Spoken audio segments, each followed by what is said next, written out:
So, Ryle, there's a lot of reasons why stinky is stinky. A lot of reasons. But what I want to talk about briefly today, and it's just a brief one, is to bring up the idea of this conscious competence. That is to say, we see things, and until we experience them, we don't understand what they are, and then we create context around them.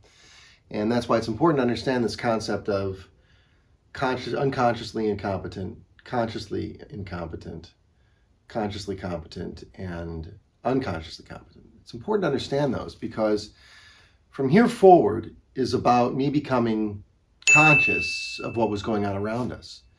You have to kind of look at it this way.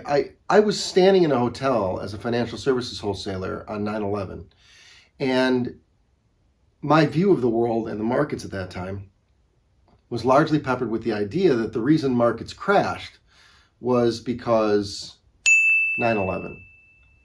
And at the same time, I have one very, very vivid memory of a broker that I went of an advisor I went to go visit. And he said, "I can't see you. I have to make a phone call. I have a margin call. Do you know what a margin call is?" And I had to say no, because I didn't really know or understand what a margin call was. But what it meant was that their investor, their client, had not only invested their money, but had borrowed money and invested more money. It's a way of leveraging up. And when you have a crash, what happens is that the value of the underlying asset that they're borrowing against has lost so much money that they're forced to sell. And since they're forced to sell, the market goes down further. It's a self-reinforcing mechanism in the market, which is why crashes happen. So when it happens, if you're looking at this after the crash, hey Bob, hey Stinky, what happened? Well, a self-reinforcing system said you got to start selling because you've borrowed all the wealth you actually have.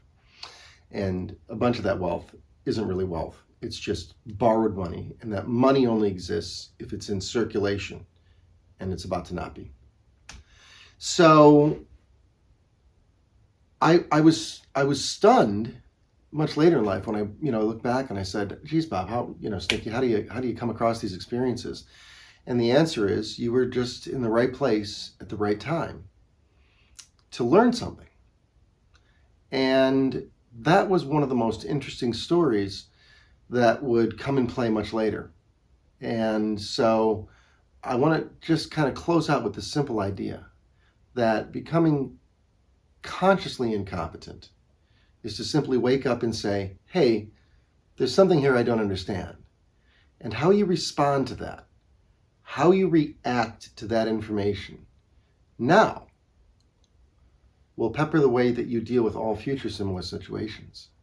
And in fact, how you respond is very much peppered by your past experiences.